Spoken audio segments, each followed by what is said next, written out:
Abonnez-vous à Confessions interdites pour découvrir d'autres histoires. Commençons par celle-ci. Le SMS est arrivé à 7h43. Juste au moment où je boutonnais ma plus belle chemise pour ce que j'avais bêtement cru être une journée spéciale. Coincé au travail, désolé, je ne peux pas venir dîner. Joyeux 34e. Pas d'émoji. Pas de « je t'aime ». Juste l'efficacité expéditive typique d'Amanda, livrée comme un bulletin météo. J'ai fixé l'écran de mon téléphone, ressentant cette familière sensation de vide dans ma poitrine qui était devenue ma compagne constante au cours des 6 derniers mois. Ma femme depuis 8 ans ne pouvait pas accorder 3 heures pour mon dîner d'anniversaire chez Marcello, le même restaurant italien où nous avions célébré chaque étape importante depuis notre 2e rendez-vous. Là où je l'avais demandé en mariage, où elle avait pleuré des larmes de joie et dit oui pour toujours. Le « pour toujours », apparemment, avait une date d'expiration dont je n'étais pas au courant. Joyeux anniversaire à moi, ai-je marmonné à mon reflet, en ajustant ma cravate avec des mains qui tremblaient légèrement. L'homme qui me dévisageait avait l'air d'avoir plus de 34 ans, avec des cheveux gris prématurés s'insinuant dans ses cheveux bruns et des rides autour de ses yeux verts qui, autrefois, pétillaient d'optimisme. La gestion de la construction vous fait vieillir vite, mais la trahison vous fait vieillir encore plus vite. Le trajet jusqu'à chez Marcello ressembla à un cortège funèbre. Chaque feu rouge me donnait une nouvelle occasion d'appeler et d'annuler, de passer mon anniversaire seul avec des plats à emporter et de m'apitoyer sur mon sort comme une personne normale. Mais quelque chose d'obstiné en moi refusait. C'était peut-être de la fierté.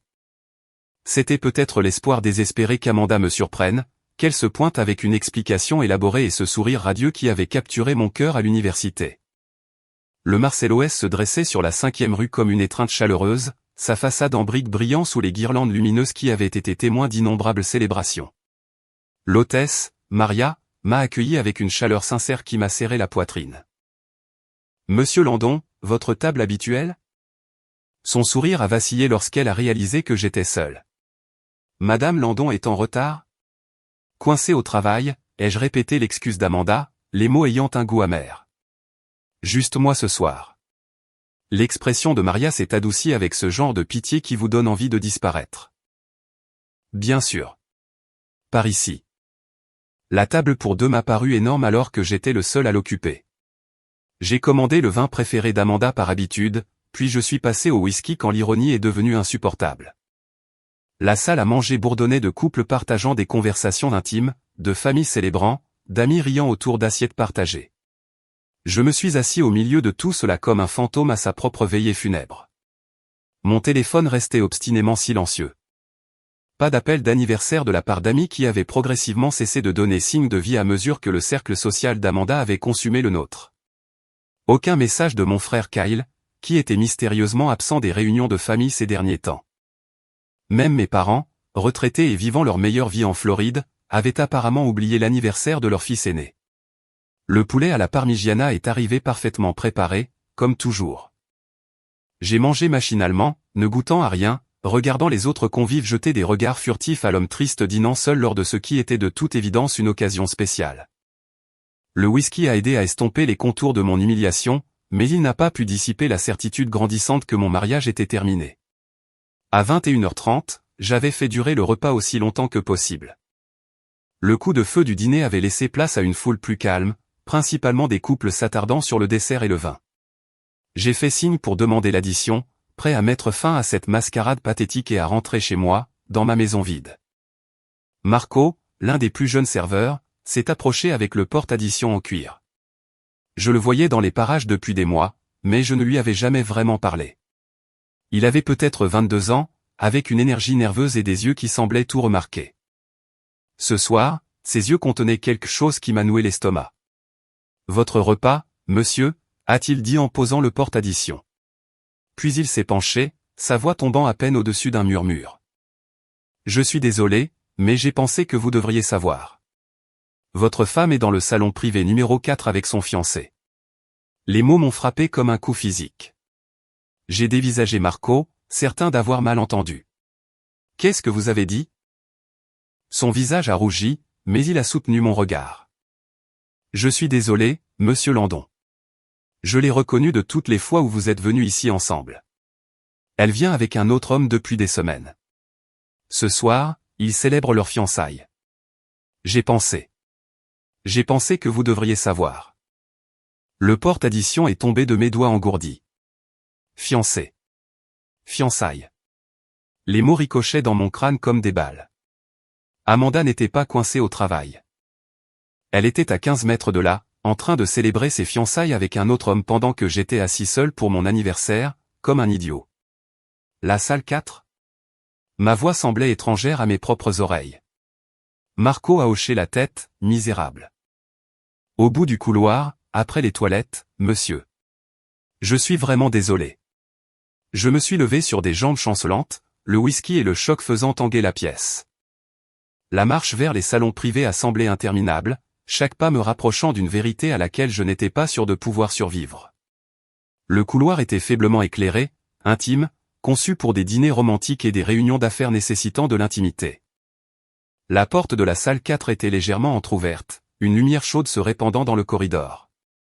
Je pouvais entendre le rire d'Amanda, le rire sincère et ravi qu'elle réservait autrefois pour moi. Mon cœur martelait mes côtes à mesure que je m'approchais, chaque battement résonnant dans mes oreilles comme un conte à rebours. J'ai regardé par l'entrebâillement de la porte et je l'ai vue. Amanda était assise en face d'un homme qui me tournait le dos, mais j'en voyais assez. Elle portait une superbe robe noire que je ne lui avais jamais vue, ses cheveux blonds relevés dans un style élégant qui soulignait la courbe gracieuse de son cou. Sa main gauche reposait sur la nappe blanche, et même de ma position, je pouvais voir la bague de fiançailles en diamant accrocher la lumière de la bougie. « J'ai hâte de t'épouser », disait-elle, sa voix douce avec une intimité dont je me souvenais de nos premiers jours. J'ai l'impression de rêver. L'homme s'est penché par-dessus la table pour lui prendre la main. Une fois que le divorce sera finalisé, nous pourrons être ensemble correctement. Plus besoin de nous cacher. Mes jambes ont failli me lâcher. Le divorce. Il planifiait ma vie sans prendre la peine de m'inclure dans la conversation. Je me suis agrippé au cadre de la porte, luttant contre l'envie de vomir ou de crier, ou les deux. Je me sens mal à propos du timing, a continué Amanda. Son anniversaire et tout ça. Mais il devait bien finir par le découvrir. Tu as dit qu'il se doutait de quelque chose. Il n'est pas stupide, juste inconscient. Il voit ce qu'il a envie de voir. La cruauté désinvolte de sa voix a brisé quelque chose en moi. Ce n'était pas une femme déchirée entre deux amours ou luttant avec une décision difficile. C'était quelqu'un qui m'avait complètement rayé de sa vie, discutant de mon éviction comme d'une transaction commerciale. J'ai poussé la porte et je suis entré. Amanda a levé les yeux, son visage passant du contentement à l'horreur en une fraction de seconde. La couleur a déserté ses joues lorsque nos yeux se sont croisés par-dessus la table intime. Mais c'est l'homme qui s'est retourné qui a porté le coup de grâce. Mon frère Kyle m'a dévisagé, son visage familier étant un masque de culpabilité et de panique. Le temps s'est arrêté. L'élégant salon privé, avec son éclairage chaleureux et son ambiance romantique, est devenu un tableau de trahison figé dans l'ambre. Ma femme et mon frère, les mains entrelacées par-dessus une table dressée pour deux, me regardant comme des cerfs pris dans les phares. Kyle a été le premier à briser le silence. Mon frère, Sa voix s'est brisée sur le mot, et il a lâché la main d'Amanda comme si elle s'était enflammée. Ne le fais pas. Le mot est sorti plus durement que je ne le voulais, fendant l'air comme une lame. Ne m'appelle pas mon frère. Amanda a retrouvé la voix, bien qu'elle tremblât de panique. Nick, ce n'est pas ce que tu crois. J'ai ri, un son dépourvu d'humour qui a semblé ricocher sur les murs. Vraiment ? Parce qu'on dirait bien que ma femme porte une bague de fiançailles que je ne lui ai pas offerte, assise avec mon frère dans un salon privé, pendant que je dînais seul pour mon anniversaire. J'ai fait un geste vers le seau à champagne à côté de leur table. En train de faire la fête, à ce qu'il semble. Kyle s'est levé lentement, son mètre 80 se dépliant avec les mouvements prudents de quelqu'un qui s'attend à de la violence. À 31 ans, il avait toujours été l'enfant chéri, l'entrepreneur en technologie, le charmeur, celui dont nos parents se vantaient lors des dîners. En le regardant maintenant, je voyais un étranger portant le visage de mon frère. Nous allions te le dire, a-t-il dit, les mains légèrement levées dans un geste apaisant. Quand, ai-je exigé? Quand exactement aviez-vous prévu de me dire que tu couches avec ma femme? Les yeux d'Amanda se sont remplis de larmes, les mêmes larmes qui avaient marché sur moi pendant 8 ans, faisant fondre ma colère et faisant de moi le méchant pour avoir élevé la voix. Pas ce soir. Nous n'avions pas prévu ça, a-t-elle murmuré. C'est juste arrivé. Je me suis approché de la table, notant les détails intimes qui m'avaient échappé depuis la porte. 2 assiettes à dessert, à peine touchées. Une petite boîte cadeau à côté du verre de vin d'Amanda. La façon dont il s'était installé dans la banquette d'angle, épaule contre épaule. Depuis combien de temps? Ils ont échangé un regard qui m'a tout dit. Ce n'était pas un développement récent ou un moment de faiblesse. C'était une relation à part entière, avec son propre langage de regard et de secrets partagés. 6 mois, a finalement admis Amanda, sa voix à peine audible. 6 mois. J'ai fait le calcul rapidement, me souvenant du moment où les choses avaient commencé à changer.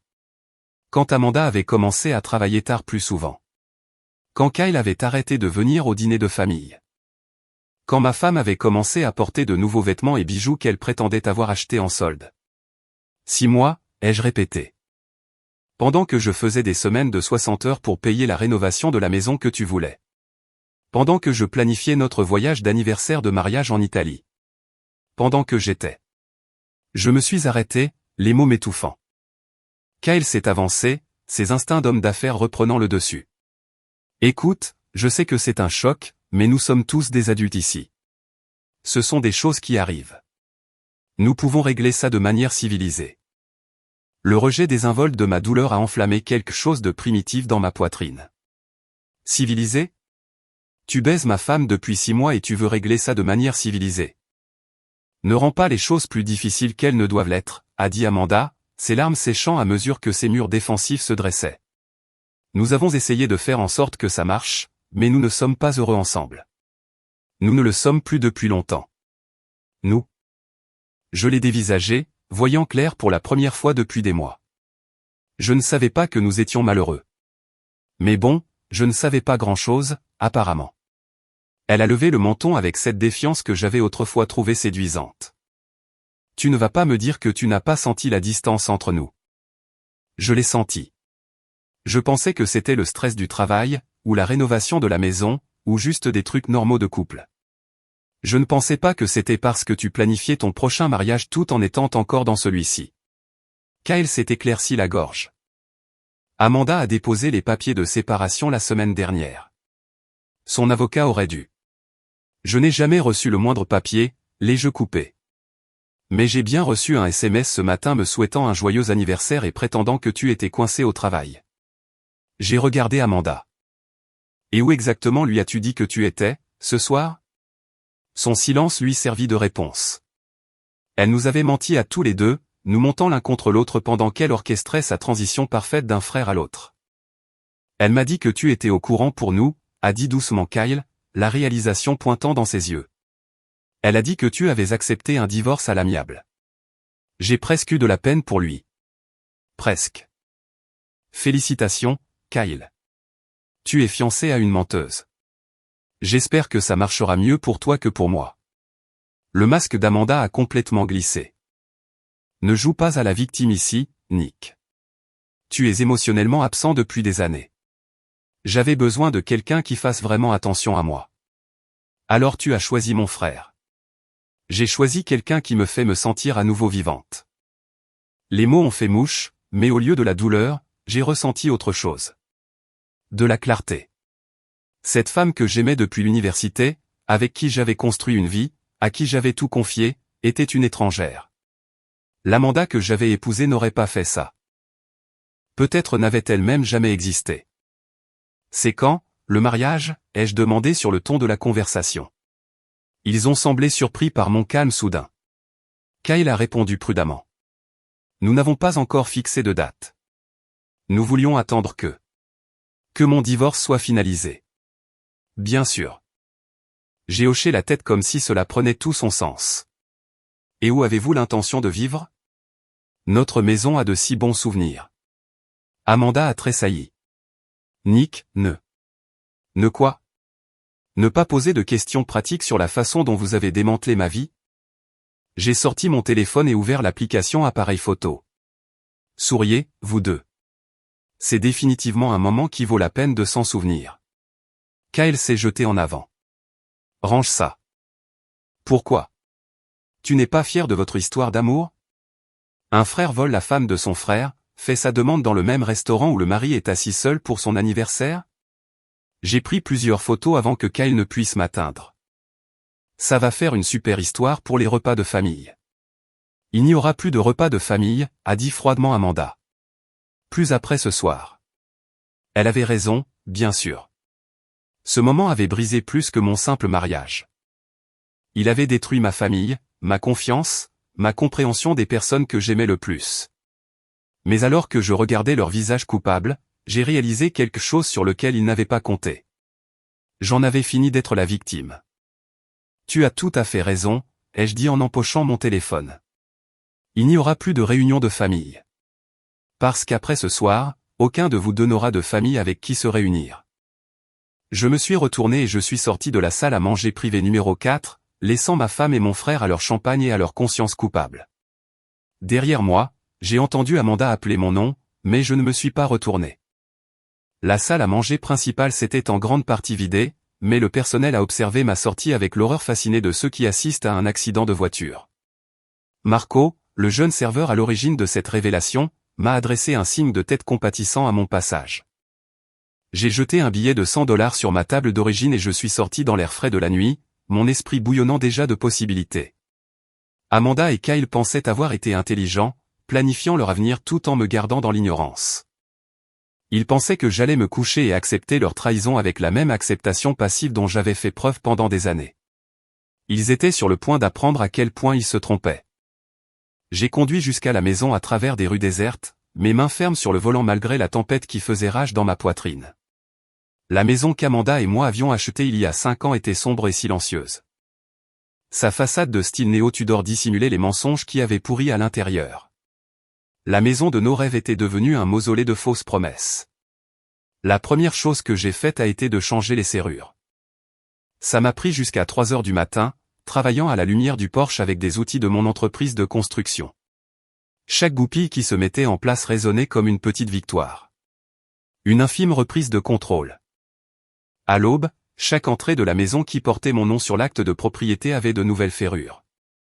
Les clés d'Amanda n'étaient plus que des morceaux de métal sans valeur. Je venais de terminer la porte arrière quand sa BMW s'est garée dans l'allée. Elle est sortie lentement, portant toujours cette robe noire, son maquillage étalé par ce que j'ai supposé être des larmes. Kyle n'était pas avec elle. Apparemment, la chevalerie était morte, même parmi les briseurs de ménage. Elle s'est avancée vers la porte d'entrée avec la démarche assurée de quelqu'un qui a sa place ici, pêchant ses clés dans son sac à main. Je l'ai regardée depuis la fenêtre de la cuisine essayer la serrure 1 fois, 2 fois, puis secouer la poignée avec une frustration croissante. La sonnette a retenti avec insistance, suivie de coups qui sont devenus de plus en plus frénétiques. Nick, ouvre cette porte. J'habite ici. J'ai préparé du café et je l'ai laissé s'enrager. Les lumières des voisins ont commencé à s'allumer alors que la voix d'Amanda montait à des niveaux capables de réveiller les morts. Madame Patterson, la voisine d'à côté, est apparue à sa fenêtre, téléphone en main, se demandant probablement si elle devait appeler la police. « Je sais que tu es là », a hurlé Amanda. « C'est ma maison, à moi aussi. Tu ne peux pas m'enfermer dehors. » En fait, si, je le pouvais. J'avais vérifié les lois avant de commencer mon projet de serrurier. En tant que seul non-figurant sur l'acte de propriété et l'hypothèque, j'avais tout à fait le droit de sécuriser ma propriété. Le nom d'Amanda n'était sur aucun papier, une décision sur laquelle elle avait insisté il y a des années pour des raisons fiscales qui semblaient aujourd'hui prophétiques. Mon téléphone a vibré avec des SMS. D'abord d'Amanda. Ouvre la porte tout de suite. Puis de Kyle. Sois raisonnable à ce sujet. Puis de nouveau d'Amanda. J'appelle la police. J'ai siroté mon café et j'ai attendu. La voiture de patrouille est arrivée 20 minutes plus tard, ses gyrophares rouges et bleus peignant l'obscurité d'avant l'aube en couleurs alternées. L'agent Martinez, une femme d'âge moyen aux yeux fatigués, a écouté l'explication hystérique d'Amanda tout en prenant des notes. Puis, elle a frappé à ma porte. « Monsieur Landon, pourriez-vous sortir, s'il vous plaît ?» J'ai ouvert la porte, tasse de café à la main, ressemblant à un homme qui profitait paisiblement de sa matinée. « Bonjour, l'agent. Comment puis-je vous aider ? Votre femme dit que vous avez changé les serrures et que vous refusez de la laisser entrer. » C'est exact. Je lui ai tendu un dossier que j'avais préparé. Voici l'acte montrant que je suis le seul propriétaire, les documents hypothécaires et des photos de ce soir montrant ma femme avec un autre homme dans ce qui semble être un cadre intime. L'agent Martinez a feuilleté les documents avec une efficacité professionnelle. Derrière elle, Amanda se tenait près de sa voiture, les bras enroulés autour d'elle-même contre le froid matinal, l'air petite et vulnérable. C'était une performance que j'avais vue d'innombrables fois, mais elle ne m'émouvait plus. Monsieur, même si elle n'est pas sur l'acte, si c'est sa résidence principale, elle peut établir sa résidence chez son fiancé, les jeux interrompus. Elle mène une double vie depuis 6 mois. Il est temps de choisir quelle vie elle veut. Les sourcils de l'agent se sont légèrement haussés. Elle est retournée voir Amanda, a parlé doucement pendant quelques minutes, puis est revenue vers moi. Elle va rassembler quelques effets personnels et partir volontairement, a déclaré l'agent Martinez. Elle comprend que c'est une affaire civile qui doit être résolue par les tribunaux. Je vais lui préparer un sac, ai-je proposé. Elle pourra le récupérer sur le porche. Le visage d'Amanda a rougi. Je ne pars pas. C'est ridicule. Madame, a dit fermement l'agent Martinez, vous devez vous calmer. Le propriétaire a le droit de sécuriser sa maison. Si vous voulez contester cela, vous devrez en parler avec un avocat. Je suis rentré et j'ai emballé les affaires d'Amanda avec une précision méthodique. Vêtements de travail, tenues décontractées, articles de toilette, bijoux, tout ce dont elle aurait besoin pour un séjour prolongé ailleurs. J'ai inclus la lingerie chère que j'avais trouvée cachée au fond de son tiroir, des pièces que je ne l'avais jamais vue porter. Apparemment, elles avaient été réservées pour des occasions spéciales avec mon frère. Quand j'ai émergé avec 3 valises, Amanda était assise dans sa voiture, pleurant au téléphone. La voix de Kyle était audible même depuis le porche, son ton apaisant et rassurant. Au moins, elle avait quelqu'un pour la réconforter. L'agent Martinez m'a aidé à charger les sacs dans le coffre d'Amanda. Monsieur, je dois vous demander, avez-vous l'intention de demander le divorce? À la première heure lundi matin. Elle a hoché la tête avec approbation. Bonne chance avec ça. Alors que la voiture de police s'éloignait, Amanda a baissé sa vitre. Ce n'est pas fini, Nick. Tu ne peux pas simplement jeter 8 ans de mariage à cause d'une seule erreur. Une seule erreur? J'ai ri. Amanda, tu t'es fiancée à un autre homme. Tu as mené une double vie pendant 6 mois. Tu m'as menti, tu as menti à Kyle, à tout le monde autour de toi. Ce n'est pas une erreur. C'est un schéma. Je n'ai jamais voulu te faire de mal. Non, tu n'en avais juste rien à faire de m'en faire. Elle s'est éloignée au moment où le soleil franchissait l'horizon, ses feux arrière disparaissant au coin de la rue comme les derniers vestiges de notre vie commune. Je me tenais sur le porche que j'avais construit de mes propres mains, regardant mon mariage se terminer sous la lumière grandissante du jour. Mon téléphone a sonné. Kyle. C'était inutile, a-t-il dit sans préambule. Quelle partie? Changer les serrures de ma propre maison ou découvrir tes fiançailles par un serveur? Tu es vindicatif. Je suis pragmatique. Amanda a fait son choix. Maintenant, elle doit vivre avec. Elle est dévastée. Elle est embarrassée. Il y a une différence. Je suis rentré à l'intérieur, remarquant à quel point la maison semblait plus grande sans la présence d'Amanda. Dis-moi une chose, Kyle. Quand tu planifiais ton avenir avec ma femme, t'est-il venu à l'esprit que les actes ont des conséquences? Nous n'avons jamais voulu que ça se passe comme ça. Comment vouliez-vous que ça se passe? Pensiez-vous attendre que je sois mort? Ou juste jusqu'à ce que ce soit plus pratique pour vous? Le silence s'est étiré entre nous, rempli par des années d'histoire commune qui semblaient maintenant empoisonnées. Kyle avait été mon témoin. Je l'avais aidé à créer son entreprise technologique, j'avais co-signé son premier prêt commercial lorsque les banques ne voulaient pas prendre de risques avec lui. J'avais été celui qu'il appelait quand sa start-up avait failli faire faillite, celui qu'il avait soutenu pendant son divorce avec sa petite amie de l'université. Je suis désolé, a-t-il finalement dit. Non, tu ne le es pas. Tu es désolé de t'être fait prendre. Tu es désolé que ça soit le bazar, mais tu n'es pas désolé de l'avoir fait. J'ai fait une pause, laissant la vérité s'installer entre nous. Et c'est pourquoi ce n'est que le début. J'ai raccroché et préparé une autre cafetière. On était encore à 2 jours de lundi, mais j'avais plein de choses à préparer. Des appels téléphoniques à passer, des documents à rassembler, des stratégies à planifier. Amanda et Kyle pensaient avoir gagné en s'assurant l'un l'autre. Ils pensaient que le plus dur était passé, que j'allais accepter silencieusement leur trahison et m'effacer à l'arrière-plan de leur histoire d'amour. Ils étaient sur le point de découvrir à quel point ils avaient sous-estimé l'homme qu'ils avaient considéré comme inconscient et émotionnellement absent. J'avais passé 15 ans dans la gestion de la construction, traitant avec des entrepreneurs qui essayaient de me tromper, des fournisseurs qui tentaient de m'arnaquer, et des ouvriers qui pensaient pouvoir profiter de ma nature calme. J'avais appris que les réponses les plus dévastatrices viennent de la patience, de la planification et d'une exécution précise. Et je n'avais rien d'autre que du temps. Le lundi matin est arrivé gris et froid, reflétant mon humeur alors que je m'asseyais dans le cabinet d'avocat de Patricia Hendricks, la meilleure avocate spécialisée en divorce de la ville.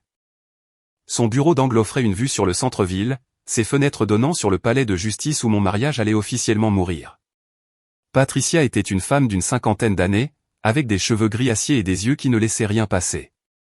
Elle s'était bâtie une réputation en détruisant les conjoints infidèles et leurs actifs avec une précision chirurgicale.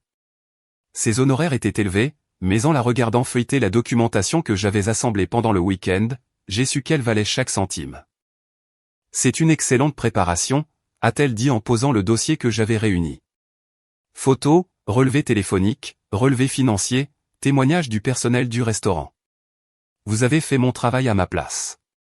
Je veux qu'elle n'obtienne rien, ai-je dit d'un ton plat. Je comprends le sentiment, mais la Virginie est un État à répartition équitable, souriez. Parce que c'est le dernier beau jour de votre vie. Rire mignon. Tu te souviens de cette nuit-là? Ta fête de bureau? Daniel? Ramène Sarah chez elle. Quelque chose d'urgent est arrivé. Je suis enceinte. À ton avis, qui est le père? Musique, état de répartition. Cependant, l'adultère est toujours un motif de divorce ici, et cela peut avoir un impact significatif sur le règlement. Elle s'est adossée dans son fauteuil en cuir. Le fait que ce soit avec un membre de la famille rend la chose encore plus flagrante. Aucun juge ne verra d'un bon œil un tel niveau de trahison. Et pour la maison? Uniquement à votre nom, achetée avant le mariage avec votre argent, rénovée avec votre travail et des fonds auxquels elle n'a pas contribué. Elle n'a aucun droit. Patricia a pris des notes sur un bloc-notes juridique. Les comptes joints. J'ai déjà tout transféré sur des comptes individuels, en toute légalité. Ils étaient principalement alimentés par mes revenus de toute façon. Bien. Et ses actifs? J'ai sorti un autre dossier. C'est là que ça devient intéressant. Amanda a dépensé de l'argent que nous n'avons pas. Des cartes de crédit dont je n'étais pas au courant, des prêts qu'elle a contractés sans me le dire, des folies dépensières qui coïncident avec ses rendez-vous avec Kyle. Les sourcils de Patricia se sont levés alors qu'elle examinait les relevés financiers que j'avais obtenus. 30 000 en dettes non divulguées? C'est de l'infidélité financière en plus de la régulière. Il y a mieux. La bague de fiançailles que Kyle lui a offerte? 12 000 $, achetée le mois dernier. C'est plus que ce que j'ai dépensé pour nos alliances réunies. Où a-t-il trouvé ce genre d'argent? C'est la question à $1 million. La start-up de Kyle a des difficultés. Son divorce l'année dernière l'a plumé. Soit il cache des actifs, soit il s'est endetté pour impressionner ma femme. Patricia a souri. L'expression prédatrice d'un requin sentant le sang. Je vous aime bien, Nick. Vous pensez comme un procureur. Je pense comme quelqu'un qui a été systématiquement trahi par les personnes en qui il avait le plus confiance. Nous avons passé 2 heures à élaborer une stratégie. Patricia déposerait les papiers l'après-midi même, invoquant l'adultère et demandant la dissolution du mariage avec un préjudice maximal. L'infidélité financière serait au premier plan, ainsi que l'abandon du domicile conjugal par Amanda. Encore une chose, a dit Patricia alors que je m'apprêtais à partir. Vous avez mentionné que l'entreprise de votre frère était en difficulté. S'il a utilisé les fonds de l'entreprise pour des dépenses personnelles comme des bagues de fiançailles, c'est une malversation d'entreprise. Ça pourrait valoir la peine de s'y intéresser. Je n'avais pas envisagé cet angle, mais c'était logique. La start-up de Kyle, Techflow Solutions, avait reçu plusieurs cycles de financement d'investisseurs. S'il utilisait l'argent des investisseurs pour financer sa liaison avec ma femme, c'était de la fraude à un tout autre niveau. En sortant du cabinet d'avocat, j'ai conduit jusqu'à mon chantier de construction, de l'autre côté de la ville. Le complexe commercial Riverside était mon plus grand projet à ce jour, un contrat de 2 millions de dollars qui allait faire de mon entreprise un acteur majeur du développement commercial. Mon équipe était déjà au travail, le son des marteaux et des outils électriques créant une symphonie de productivité. Patron. Tommy Rodriguez, mon chef de chantier, a accouru pendant que je me garais. Comment s'est passé le dîner d'anniversaire? Tommy était l'une des rares personnes au courant de mes problèmes conjugaux. Nous travaillions ensemble depuis 8 ans, et il était devenu plus un ami qu'un employé. Sa loyauté allait être mise à l'épreuve. Instructif, ai-je dit. J'ai besoin que tu gardes quelque chose sous silence pour le moment. Amanda et moi allons divorcer. Son visage s'est assombri. Elle a enfin avoué la liaison. Tu savais? Les ouvriers du bâtiment parlent, patron. Le bruit court vite quand la femme de quelqu'un est vue dans des hôtels avec un autre homme. J'attendais que tu en parles. Cette révélation désinvolte m'a frappé comme un coup physique. Ma propre équipe était au courant de la trahison d'Amanda alors que j'étais resté dans l'ignorance. L'humiliation me brûlait, mais elle alimentait aussi ma détermination. Qui d'autre est au courant? La plupart des gars. Nous ne voulions pas être ceux qui te l'annonceraient, mais nous étions inquiets. L'expression de Tommy s'est adoucie. Pour ce que ça vaut, on pense tous que tu es mieux sans elle. Merci. J'ai besoin d'une faveur. Dis toujours. L'entreprise de Kyle s'occupe de l'infrastructure technologique pour ce projet. Je veux que tu documentes chaque retard, chaque dépassement de coût, chaque non-respect des spécifications, tout. Tommy a souri. C'est déjà en cours. Ces gars sont des amateurs. Ils nous ont fait perdre 3 jours et ce n'est pas fini. Parfait. Et Tommy, commence à chercher un entrepreneur pour les remplacer. J'ai le pressentiment que TechFlow Solutions va avoir de sérieux problèmes. J'ai passé le reste de la matinée à examiner le travail de Kyle sur le projet. Son équipe avait effectivement été bâclée, des délais non respectés, des installations non conformes, des ordres de modification qui gonflaient les coûts. Dans mon état d'esprit actuel, chaque erreur semblait personnelle. Mon téléphone a vibré avec un SMS provenant d'un numéro inconnu. Il faut qu'on parle. Retrouve-moi au Starbucks sur Main Street à 14h, Lisa. Lisa Chen était la meilleure amie d'Amanda et la demoiselle d'honneur à notre mariage. Si elle voulait me parler, cela signifiait qu'Amanda l'avait envoyée comme émissaire. Ça s'annonçait intéressant. Je suis arrivé au Starbucks en avance et j'ai pris une table dans un coin d'où je pouvais surveiller l'entrée. Lisa est arrivée à 14h pile. Ses vêtements de marque et son maquillage parfait contrastaient fortement avec son énergie nerveuse. Elle avait toujours été du genre à s'immiscer dans les drames, et apparemment, cette situation était trop croustillante pour y résister. Nick, a-t-elle dit en se glissant sur la chaise en face de moi. Merci d'être venu. Qu'est-ce que tu veux, Lisa? Amanda m'a demandé de te parler. Elle est dévastée par la façon dont les choses se sont terminées vendredi soir. Et comment s'attendait-elle à ce qu'elles se terminent? Avec moi en train de la féliciter pour ses fiançailles? Lisa a eu la décence d'avoir l'air mal à l'aise. Elle n'a jamais voulu que tu la prennes de cette façon. Et comment étais-je censé la prendre? Par un faire-part de mariage gravé? Elle allait te le dire après ton anniversaire. C'est ça. Parce que ça aurait rendu la chose tellement meilleure. Je me suis adossé sur ma chaise, étudiant le visage de Lisa. Depuis combien de temps es-tu au courant? Son hésitation m'a tout dit. Quelques mois. Donc tout le monde savait, sauf moi.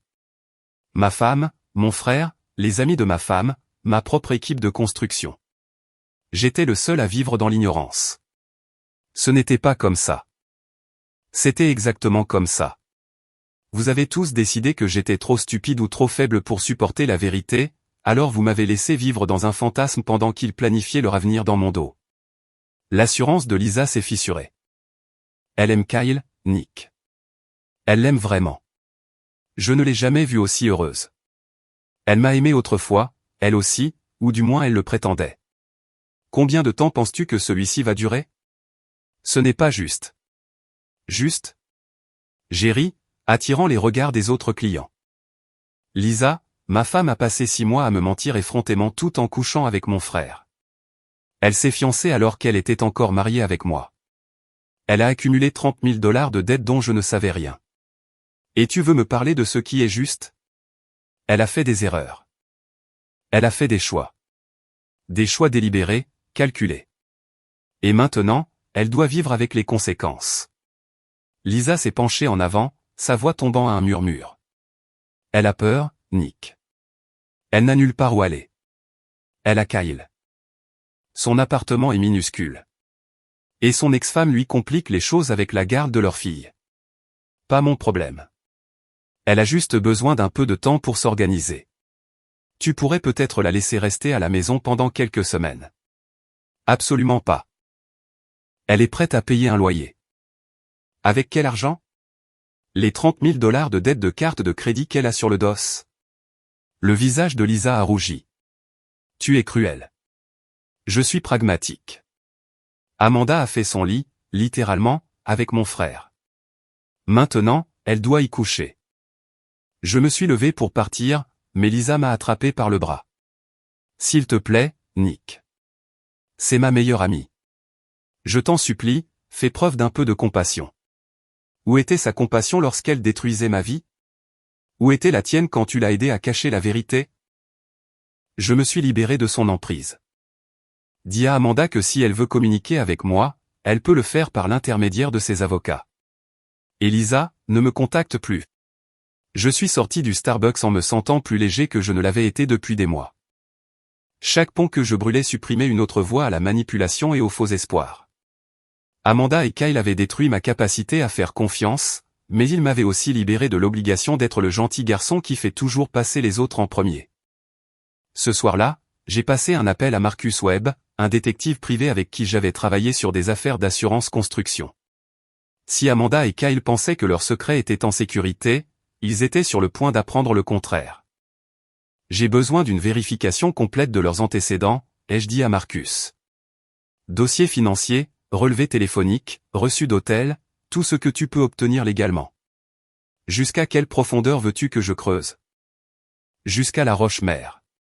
Je veux connaître chaque mensonge qu'ils ont raconté, chaque centime qu'ils ont dépensé, chaque instant qu'ils ont passé ensemble. Je veux des munitions. Ça va coûter cher. Je me fiche de ce que ça coûte. Je veux récupérer ma vie, et je veux qu'ils paient pour me l'avoir prise.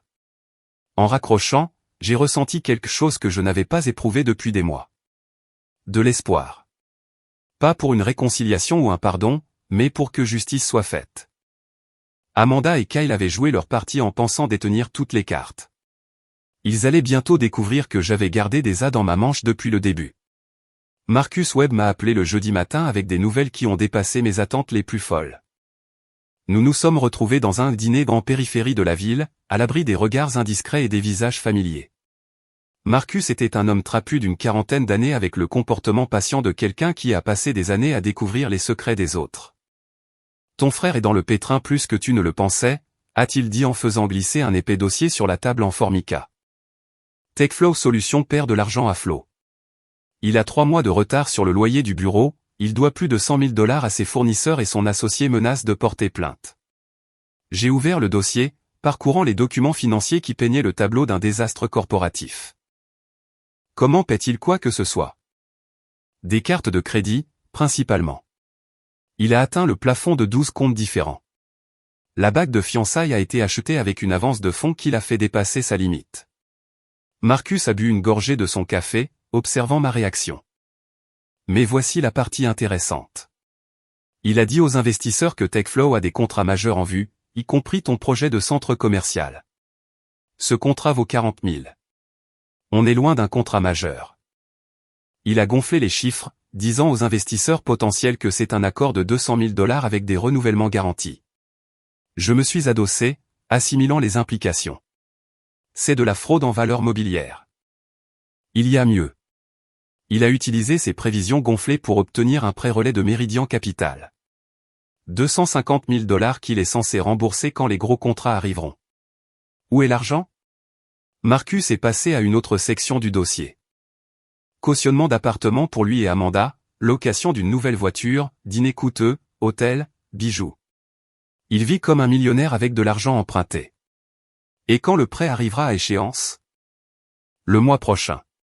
S'il ne peut pas payer, Meridian saisira les actifs de son entreprise et engagera des poursuites pénales pour fraude. J'ai étudié les dossiers financiers de Kyle, voyant le désespoir derrière sa façade confiante. Il déshabillait Pierre pour habiller Paul, utilisant de nouvelles dettes pour rembourser les anciennes, dans une spirale vers un effondrement inévitable. Les fiançailles avec Amanda n'étaient pas seulement une trahison. Elles faisaient partie d'une vie imaginaire qu'il n'avait pas les moyens de se payer. Et Amanda, ai-je demandé. Elle l'a aidé à dépenser l'argent. Les reçus d'hôtel montrent qu'elle était avec lui quand il a signé le prêt de Meridian. Elle a été témoin des documents. Donc elle savait qu'il commettait une fraude? Difficile de prouver ce qu'elle savait par rapport à ce qu'elle soupçonnait. Mais elle en a certainement profité.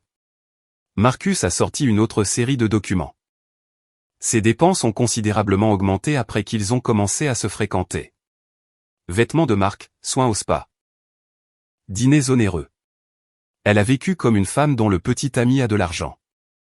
Un petit ami qui est sur le point de tout perdre. Y compris sa liberté si Meridian décide de le poursuivre. J'ai refermé le dossier, mon esprit bouillonnant de possibilités. Le château de cartes de Kyle s'effondrait déjà. J'avais juste besoin de lui donner la bonne poussée au bon moment. Encore une chose, a dit Marcus. Ta femme a cherché un appartement. Des endroits chers qu'elle ne peut pas s'offrir avec son salaire en relations publiques. Elle s'attend à ce que Kyle la soutienne. Ça n'arrivera pas. Non, en effet. Parce que j'ai aussi découvert que son agence de relations publiques est en train de réévaluer son emploi. Apparemment, certaines de ses décisions récentes concernant les clients ont été douteuses. J'ai haussé un sourcil. Comme quoi? Elle a orienté des clients vers des fournisseurs qui lui ont versé des pots de vin. Rien de criminel, mais définitivement contraire à la politique de l'entreprise. Son patron monte un dossier pour la licencier. L'ironie était parfaite. Amanda avait détruit notre mariage pour un homme qu'elle croyait riche et confronté à des accusations pénales, tout en détruisant simultanément sa propre carrière par cupidité et manque de jugement. Il se méritait. Envoie des copies de tout ça à mon avocate, ai-je dit à Marcus. Et continue de creuser. Je veux tout savoir sur chaque mensonge, chaque dette, chaque raccourci qu'ils ont pris. Quel est ton but ultime ici, Nick? J'ai réfléchi à ça en conduisant pour retourner au chantier. Qu'est-ce que je voulais? La vengeance était un mot trop simple pour le mélange complexe de justice et de réhabilitation que je désirais ardemment. Je voulais qu'Amanda et Kyle fassent face aux conséquences de leur choix. Je voulais qu'ils comprennent que les actes ont un prix et que leur facture était sur le point d'arriver à échéance. Mais plus que ça, je voulais récupérer ma vie, mon amour-propre, ma tranquillité d'esprit, ma capacité à faire confiance à mon propre jugement. Ils avaient volé ces choses avec mon mariage et j'avais l'intention de les récupérer.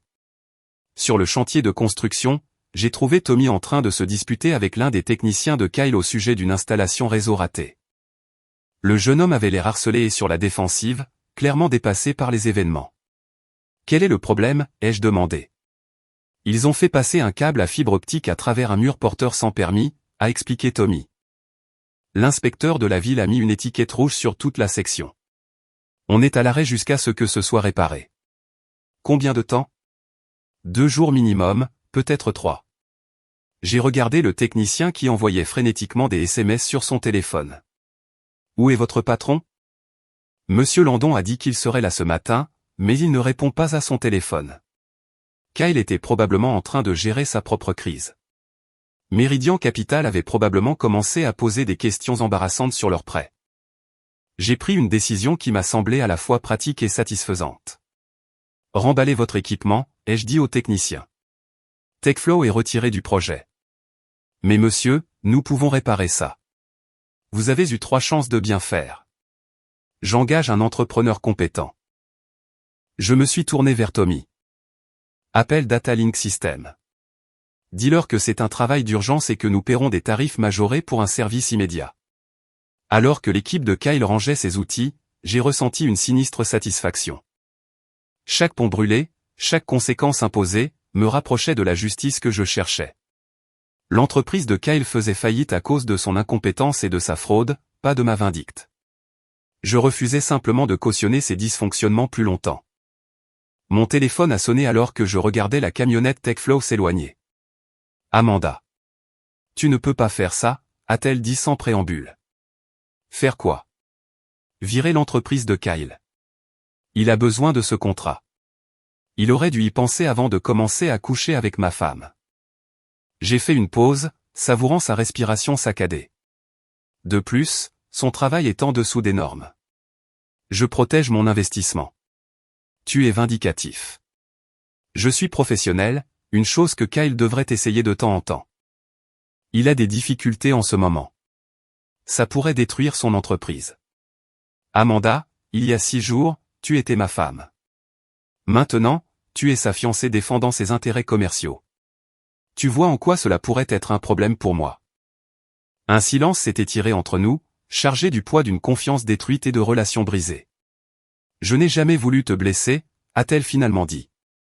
Mais tu l'as fait, à plusieurs reprises, délibérément, pendant 6 mois. Et maintenant, tu m'appelles pour protéger l'homme avec qui tu m'as blessé. Tu comprends comment ça sonne? J'essaie d'être pragmatique. Non. Tu essaies de jouer sur les deux tableaux. Tu veux me quitter pour Kyle, mais tu veux aussi que je soutienne l'entreprise de Kyle. Tu veux mettre fin à notre mariage, mais tu veux aussi que je te facilite la transition. J'ai ri amèrement. Ça ne marche pas comme ça, Amanda. Tu as fait ton choix. Vis avec. Kyle dit que tu essaies de nous détruire. Kyle se détruit tout seul. Je refuse juste de l'aider davantage. J'ai raccroché et j'ai bloqué son numéro. Trop, c'était trop. Si Amanda voulait communiquer avec moi, elle pouvait le faire par l'intermédiaire d'avocats comme tous les autres impliqués dans ce gâchis.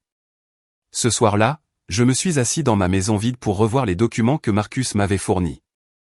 Les dossiers financiers de Kyle se lisaient comme une masterclass d'autodestruction, tandis que les habitudes de dépenses d'Amanda montraient une femme qui avait confondu luxe temporaire et sécurité permanente. Ils avaient construit leur relation sur des mensonges, l'avaient financée avec de l'argent emprunté, et l'avaient maintenue par la trahison. Maintenant, la réalité les rattrapait et ils cherchaient quelqu'un à blâmer. Ça ne m'intéressait pas d'être leur bouc émissaire. J'avais été la victime bien assez longtemps. Il était temps de devenir tout autre chose. L'appel est arrivé vendredi après-midi alors que j'examinais des plans dans mon bureau. Patricia Hendricks, mon avocate, semblait presque jubilante.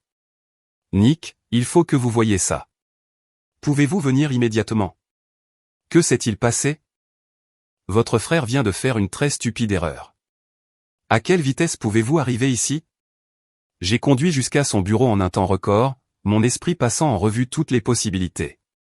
Patricia m'attendait avec une pile de documents juridiques et un sourire à couper le souffle. Kyle a essayé de contre-attaquer en justice, a-t-elle annoncé. Il prétend que vous avez interféré dans ses relations commerciales et demande une compensation pour la perte de revenus. C'est ridicule. Je l'ai renvoyé pour incompétence. Je sais. Et son avocat aurait dû être plus avisé que de déposer ça. Elle a étalé les documents sur son bureau. En vous poursuivant, Kyle a ouvert ses dossiers financiers à la procédure de communication des pièces. Nous avons maintenant un accès légal à tout. Relevés bancaires, dossiers commerciaux, demandes de prêts, communication avec les investisseurs. Et il a commis des fraudes à grande échelle. Prévision de revenus gonflés, fausses déclarations de contrats, fausses déclarations aux investisseurs. Le prêt de Meridian Capital à lui seul suffit pour l'envoyer dans une prison fédérale. J'ai étudié les documents financiers, voyant le désespoir de Kyle mis à nu, noir sur blanc. Il avait menti à tout le monde. Investisseurs, prêteurs, fournisseurs, et même Amanda. Sa vie entière était devenue un château de cartes construit sur de fausses promesses et du temps emprunté. Il y a plus, a poursuivi Patricia. Amanda a co-signé certains de ces documents de prêt. Si Kyle tombe pour fraude, elle pourrait faire face à des accusations en tant que complice. Elle ne le savait probablement pas. Ça n'a pas d'importance. Elle a signé des documents certifiant l'exactitude de déclarations financières qui étaient complètement fabriquées. L'ignorance n'est pas une ligne de défense lorsque vous vous portez garant des mensonges de quelqu'un d'autre. L'ironie était parfaite. Amanda m'avait quitté pour un homme qu'elle croyait prospère et stable, pour découvrir qu'elle avait accroché son wagon à un navire en train de couler. Maintenant, elle était légalement liée à sa fraude, risquant des accusations pénales pour le privilège d'être sa fiancée. Que recommandez-vous, ai-je demandé. Nous remettons tout au FBI. Fraude financière, violation des valeurs mobilières, fraude bancaire. Kyle a commis suffisamment de crimes pour justifier une enquête fédérale. Une fois que ça commencera, leurs deux vies deviendront très compliquées. Et mon divorce? Accéléré. Aucun juge ne vous forcera à attendre la conclusion d'une enquête pénale. Nous pourrons vous obtenir un divorce et vous libérer de toute implication financière d'ici 60 jours. J'ai repensé à l'arrogance de Kyle, à sa façon désinvolte de balayer ma douleur, à sa supposition que j'accepterais silencieusement sa trahison. J'ai pensé au mensonge d'Amanda, à sa manipulation, à son absence totale de remords pour avoir détruit notre mariage. Faites-le, ai-je dit. Patricia a passé les appels pendant que je patientais, déclenchant une série d'événements qui allaient défaire tout ce que Kyle et Amanda avaient construit ensemble. En l'espace de quelques heures, des agents fédéraux allaient examiner les dossiers financiers, interroger les investisseurs et monter un dossier qui pourrait envoyer mon frère en prison. Je ne ressentais aucune satisfaction face à la chute de Kyle, seulement un sinistre sentiment de justice. Il avait choisi de construire sa vie sur des mensonges et de l'argent volé. Amanda avait choisi de se joindre à lui dans ce fantasme. Maintenant, ils allaient tous deux devoir faire face aux conséquences de ces choix. Mon téléphone a vibré avec un SMS d'un numéro inconnu. Dîner de famille dimanche. Chez maman. S'il te plaît, viens. Papa. J'ai regardé fixement le message, imaginant la conversation qu'il avait suscitée. Mes parents avaient probablement déjà entendu parler du divorce, peut-être même appris le rôle de Kyle dans tout ça. Le dîner du dimanche serait leur tentative de réparer les choses, de restaurer l'harmonie familiale par une proximité forcée et la culpabilité maternelle. J'ai répondu, j'y serai. Le dimanche est arrivé gris et froid, reflétant mon humeur alors que je conduisais jusqu'à la maison de mes parents en banlieue. La maison de style colonial où j'avais grandi avait l'air plus petite que dans mes souvenirs. Son bardage blanc et ses volets rouges lui donnaient l'apparence d'une maison de poupée conçue pour une famille plus heureuse que la nôtre ne l'était devenue. La BMW de Kyle était déjà dans l'allée, garée à côté de la voiture d'Amanda. Apparemment, il présentait un front uni, jouant le rôle de l'heureux couple pour le bénéfice de mes parents. Je me suis demandé s'ils avaient mentionné les problèmes juridiques de Kyle ou le chômage imminent d'Amanda. Ma mère a ouvert la porte avec le sourire forcé qu'elle réservait aux crises familiales. « Nick, tu as l'air mince. Tu manges bien? » « Je vais bien, maman. »« Entre, entre. » Tout le monde est dans le salon. La scène qui m'a accueilli était d'une normalité surréaliste. Kyle était assis sur le canapé avec Amanda à côté de lui, sa bague de fiançailles accrochant la lumière de l'après-midi. Mon père occupait son fauteuil habituel, ses lunettes de lecture perchées sur son nez alors qu'il faisait semblant d'étudier le journal. Le seul signe de tension était la distance prudente entre les deux camps. « Nick » a dit mon père en pliant son journal. « Content que tu aies pu venir. Je n'aurais manqué ça pour rien au monde. » J'ai pris la chaise en face de Kyle et Amanda, remarquant comment ils se rapprochaient instinctivement l'un de l'autre. « Comment vont les affaires, Kyle ?» Sa mâchoire s'est contractée. « Bien. »« Vraiment ? J'ai entendu dire que tu avais des problèmes de trésorerie. » »« Rien que je ne puisse gérer. » Amanda a posé une main protectrice sur le bras de Kyle. « Nous traversons quelques difficultés temporaires. » « Temporaires, ai-je répété. C'est une façon de voir les choses. Ma mère a émergé de la cuisine, s'essuyant les mains sur son tablier. Le dîner sera prêt dans 20 minutes. Pourquoi n'essaierions-nous pas tous d'avoir une conversation agréable? Excellente idée, ai-je dit. Kyle, pourquoi ne racontes-tu pas à tout le monde ta réunion avec le FBI? La couleur a quitté le visage de Kyle. La hanche d'Amanda s'est resserrée sur son bras, ses jointures blanchies par la tension. Quelle réunion, a demandé mon père. Celle prévue pour demain matin. Quelque chose à propos d'irrégularité dans ses prêts commerciaux. J'ai souri aimablement. Apparemment, il y a quelques divergences dans ses états financiers. Kyle a retrouvé la voix. Tu as appelé le FBI? Je n'ai appelé personne. C'est ton propre avocat qui a ouvert tes dossiers à la communication des pièces quand tu m'as poursuivi en justice. Les autorités en ont tiré leurs propres conclusions. Salaud! Kyle, a aboyé ma mère. Surveille ton langage. Il essaie de détruire ma vie. Tu as détruit ta propre vie quand tu as décidé de commettre une fraude pour impressionner ma femme. Je me suis levé, soudain fatigué de cette mascarade. Tu veux savoir ce qui est vraiment drôle? Amanda m'a quitté parce qu'elle pensait que tu avais du succès.